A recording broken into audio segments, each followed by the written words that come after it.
Today, we are going to start an important tutorial where I will discuss all important 2D input used in different game style so you can kickstart your game creation process very fast. Like you see, we will going to make Chi, a top-down movement mechanics, and a platformer style game. Even the touch-click movement for mobile game, without forgetting the static player rotation mechanics that exists in different mobile game context, specifically hyper-casual. And all of them will be supported using the keyboard, laptop, and mouse and touchscreen of all mobile devices. This tutorial number 1 audience are beginners level developer E. Next video will be a tutorial using the new Unity input system for intermediate and advanced game developer. First, we will explain the point-click movement. In Unity, we have a player with a script. Inside it, we have 2 variable 1 float for speed, other vector 3 for target position. In the start method, we assign the position of player to this target variable. Then, if we detect mouse button down, we use the camera screen to world point method to extract mouse position. Then we pass all this data to move towards method. So the player can go to click position, like this method takes start position and end position that is the click with a speed. Now we use the mouse input second will be touch E, but before. Let's show you all player component I. We have sprite renderer that holds circle sprite. We affect the variable speed a numeric value. Then the rigid body 2D, we decrease gravity scale to 0 for not falling. And A. Simple circle collider, just if we collided with a wall, then we press play and there is it executing the code beautifully.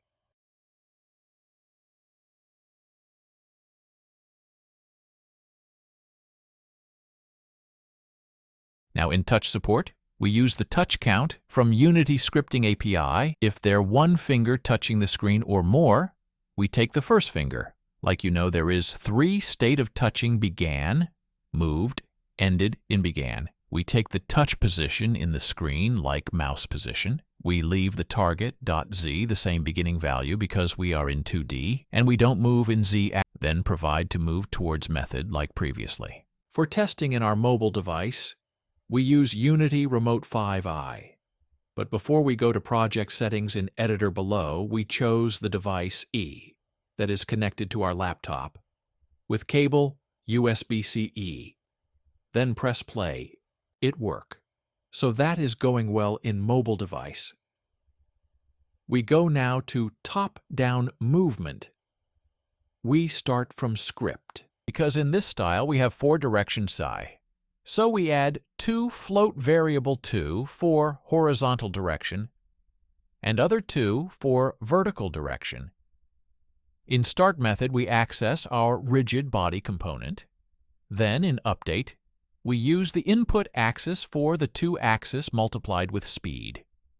Then give each variable its value direction. After we use rigid body velocity and give it these 2 float variable detecting the input from keyboard. Now we drag the script E, we give value of speed, and press play. It works. The keyboard key are mentioned in Input tab. When inside project settings. We will see it later, but right now, I use the arrow key in keyboard, and this code work with keyboard input. Now we start implementing the touch support, so it can be played with swipe gesture E. The logic is the same for all game me. When using touch E, always start by, if touch count is greater than 0, then capture the finger state. With it, you extract the information of touch, then use it with your logic. In our case, after taking first touch position with the last one, with the help of the 2 variables of type vector 2, we declare it before dies. We can have the direction inside dicer variable, then normalize it. After we put in inside the 2 float variable that will be passed into orb.velocity like in keyboard input, And when the touch ends, we reset the bool to false and velocity to 0. For testing in mobile device, always set the camera resolution to the same of your testing device, so you don't have twisted game in output of your screen. Then we press play to see, like you see it work fine on my iPad. For people wondering why the screen is pixelized is normal. The data move inside the cable and the bandwidth is low. The move, even if looks sluggish, everyone will tweak the speed value for its specific game, but in final build, it will work fine.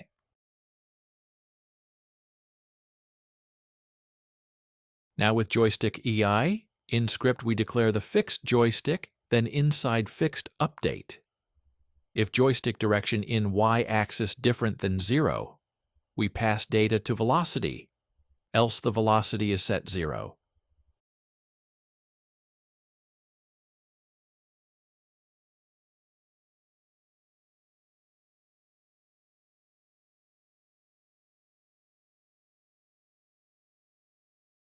Now we run the game. It looks smooth, excellent. Now we go rotation player movement. Like you see, I duplicate the red circle and made the to child of an empty object so it can act as parent rotator. But you can already drag the script to circle itself, just to show the rotation. I made this approach. You must know as game developer, there is no limit for your imagination. And game mechanics, in the script the only variable is a float for rotation speed. Inside update loop, you take horizontal axis movement data, because in 2D we rotate around z-axis, and rotation from left to right or vice versa. Then gather all variable after multiplication inside rotation amount variable to put it inside. Rotate method in third parameters, so let's test our keyboard input. We press play and right and left arrow key works excellent. Now we go to plateformer movement. Like you see, we change the scene to simulate a side scroller game. You have ground and 3 platform for jumping, with player as a rectangle with white eyes. We give a circle collider for empty child object in inspector below it for ground detect EA, and we position it in middle below with a small radius. In the script, we start with keyboard input. We have multiple of variables. 3 float for speed, horizontal direction movement, and jump thrust. Then bool for character face direction. That tell is he seeing to right and rigid body component. After it, a transform for the child object of player below it E, with layer mask to detect game object assigned to this layer. And that in inspector, we select desired object, then in far right up corner, we give them layer ground that I named, and in script the drop down of layer mask, we select ground layer A. In update, we take the inputs and we store it inside horizontal variable for who wondering jump inside the names inside input method. Like jump or horizontal, I will show you the input tab. So we go in Unity Editor, we go to Project Settings under Input Manager. Below Axes, we can all input their respective input key in the keyboard. So like jump in our code, the key is space on keyboard. So there are 2. If statement, and below a flip direction function that will flip player face in right and left direction, depending on input direction of player eye, using the bool as a check. With modifying the local scale on x-axis to give this rotation motion, and a bool method returning true or false about if there is an object colliding with the earth check, the child transform object below player E, using physics 2D overlap circle method.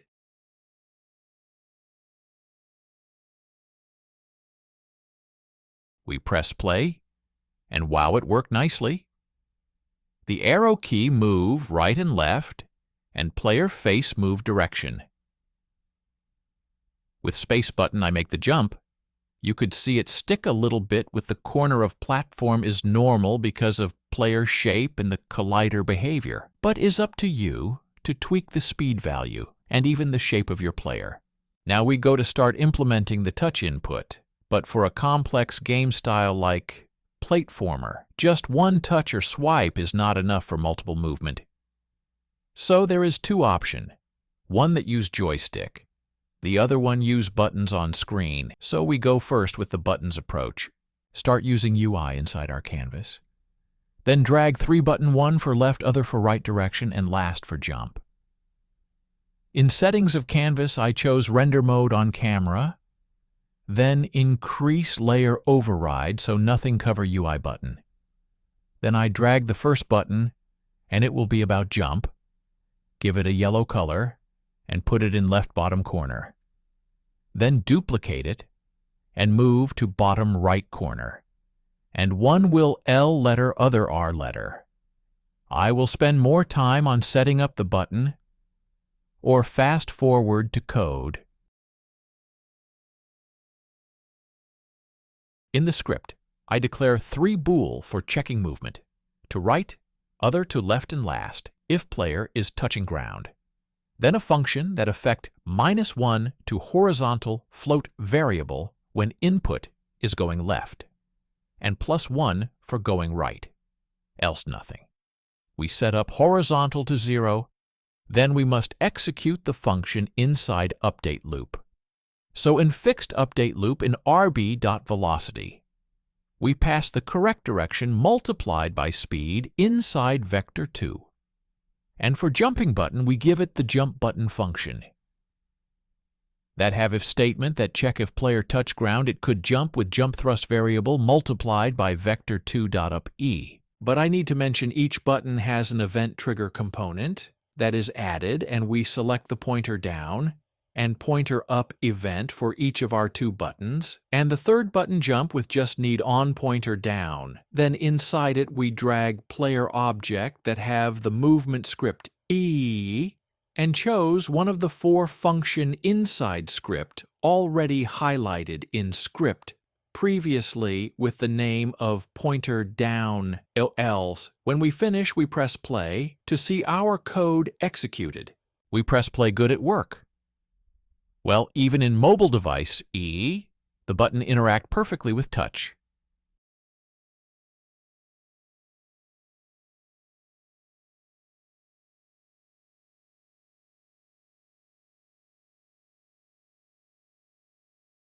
Now we start second approach.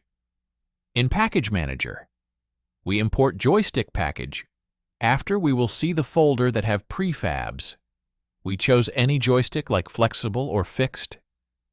We drag the prefab below canvas in the tree. For example, the flexible joystick has a wide area of clicking. In play mode, we see we can use the joystick in all area we select, but no need for all this space. We limit the zone to bottom corner left. We declare the joystick so we can access its method inside update. The flip face function, the same code as in previous script. If joystick handle move horizontally in positive way, we assign the float variable. Horizontal move, the speed value. If it move in negative way, we assign to horizontal move a negative speed, else it stays 0. That for moving, but for jumping, if vertical value of joystick handle is bigger than the provided value and is touching the ground. We affect speed jump to vertical move float, so in rb.velocity pass value of jump, and in fixed update, we pass the horizontal move float in velocity. Nice, it worked well with keyboard and on-screen touch. So we ended the platformer part. You must know in platformer style game, you could add more detail and improvement to movement code. I just show the basics. So this, the end of tutorial, I hope you learned something. Always remember that step by step you will reach your dream of making your big game. And in next video, a tutorial for advanced game developer. Thanks for watching. Subscribe, like, and comment.